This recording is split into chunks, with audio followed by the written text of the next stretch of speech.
Ang panawagan ko 'no, sana hindi lang tuwing piyesta, birthday yan sila nag-iikot.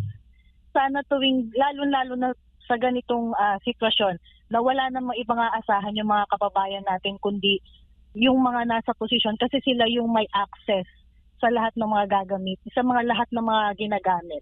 So yun lang, sana magkaroon talaga ng yung totoong malasakit para sa bayan at sa mga mamamayan natin.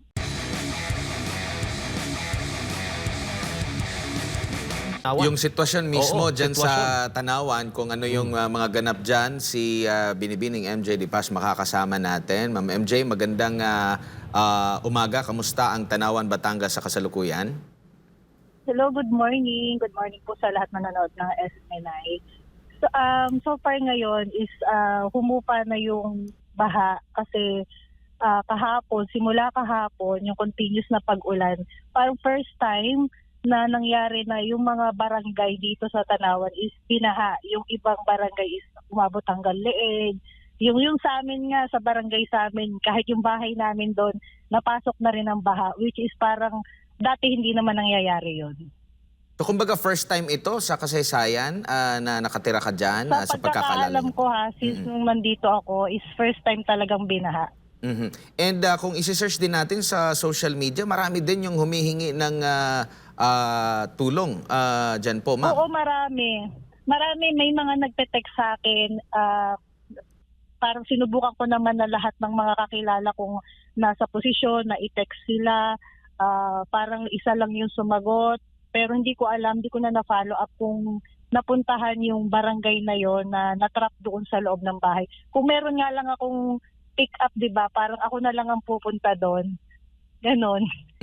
And sa kasalukuyan po, kamusta po yung linya ng ating kuryente, Ay, tubig at wala. communication sa ibang lugar dyan sa Tanawan?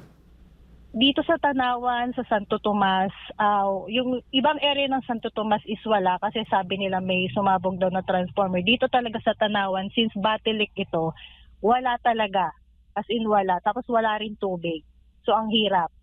So yung sa ibang barangay na pinagtanungan ko, yung mga nag-evacuate, tinatanong ko sila kung may napadala na ba yung LGU na tulong. So far, wala pa kasing sumasagot sa akin. Baka naglilinis pa sila ng mga bahay-bahay nila. Kasi busy lahat ng tao dito ngayon, naglilinis ng mga putik.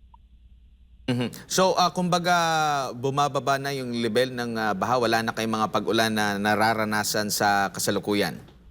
Wala nang ulan, sumisikat na yung araw, pero yung putik, yung naiwan, andun pa rin. So, naglilinis sila. Yung iba, mababa na yung baha. Yung iba, wala na talagang tubig. MJ, ano bang panawagan mo? Huli na lang, panawagan mo sa ating pamahalaan. Ang panawagan ko, no, sana hindi lang tuwing piyesta, birthday yan sila nag-iikot. Sana tuwing, lalong-lalo na sa ganitong sitwasyon, na wala namang ibang aasahan yung mga kababayan natin, kundi yung mga nasa posisyon kasi sila yung may access sa lahat ng mga sa mga lahat ng mga ginagamit. So yun lang, sana magkaroon talaga ng yung totoong malasakit para sa bayan at sa mga mamamayan natin. Yun lang. Ayan, maraming salamat MJ at ingat kayo dyan sa Tanawan, Batangas. Thank you, thank you.